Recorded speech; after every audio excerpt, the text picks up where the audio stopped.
Hi, welcome to Football World. In this video, we are going to relive the history on how Liverpool got their manager Jurgen Klopp.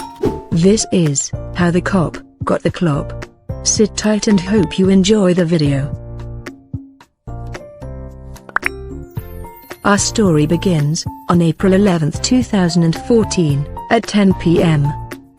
Jurgen Klopp met Hans-Joachim Watzke for a drink at Munich's Park Hilton Hotel, and told him that he had made up his mind.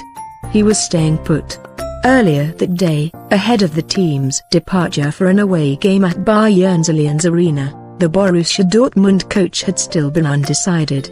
He'd received a tempting, hugely lucrative offer from the northwest of England, a chance to take over and revolutionize one of the biggest clubs in the world.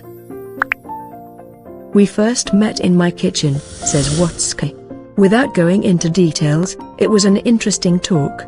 I think it made a difference because he said to me on the plane that we needed to talk again in the evening.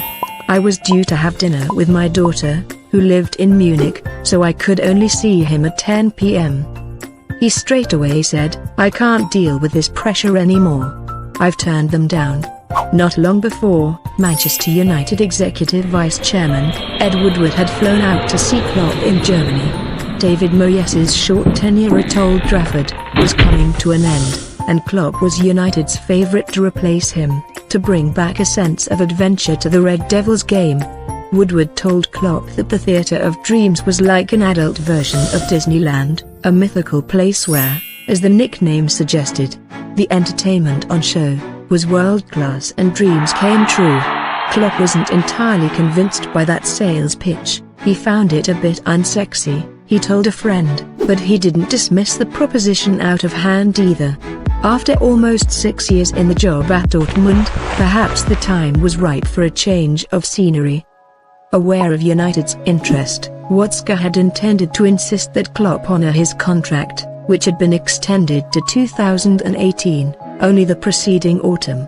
Sensing that the 46-year-old was quite conflicted, Watzke changed tack and opted for a very risky strategy. If Klopp wanted to go to Man United, he wouldn't stand in his way.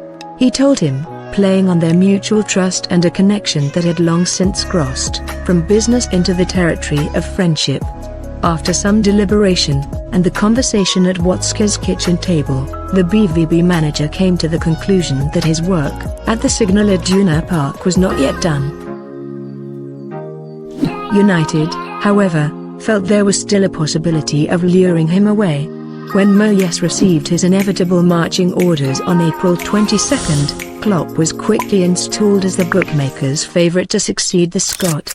Incessant media speculation in the UK prompted the Swabian to release a statement via The Guardian the next day, to kill the rumour.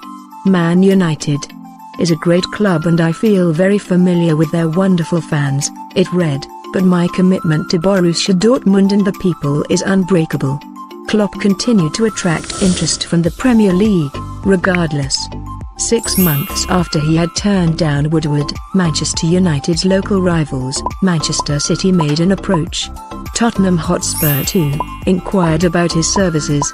At the same time, Klopp used an interview with BT Sport ahead of Dortmund's Champions League game at Arsenal to make his long-term intentions known. Asked whether he would be coming to England once his time at Borussia was over, the answer was unequivocal. "It's the only country, I think, where I should work really, after Germany," he said, "because it's the only country I know the language a little bit. And I need the language for my work. So we will see. If somebody will call me, then we will talk about it."